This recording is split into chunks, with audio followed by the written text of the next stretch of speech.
বাংলাদেশের রাজনৈতিক পট পরিবর্তনের পর দক্ষিণ এশিয়ার কূটনীতিতেও তৈরি হয়েছে নতুন সমীকরণ। আওয়ামী লীগ নিষিদ্ধের মতো স্পর্শকাতর ইস্যুতে সরাসরি অবস্থান না নিয়ে বরং ঢাকার নতুন সরকারের সঙ্গে সম্পর্ক জোরদারে মনোযোগ দিচ্ছে ভারত।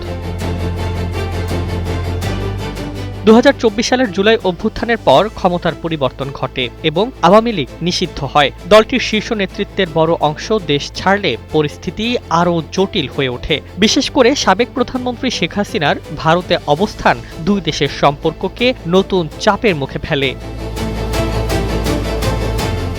তবে ভারত এ বিষয়ে প্রকাশ্যে কোনো মন্তব্য না করে কৌশলী অবস্থান নিয়েছে। কূটনৈতিক সূত্র বলছে, নয়াদিল্লি এখন নতুন সরকারের সঙ্গে কার্যকর ও বাস্তবভিত্তিক সম্পর্ক গড়ে তুলতেই বেশি আগ্রহী। শেখ হাসিনার প্রত্যর্পণ প্রসঙ্গেও ভারত বিষয়টিকে আইনি প্রক্রিয়ার মধ্যেই সীমাবদ্ধ রেখেছে।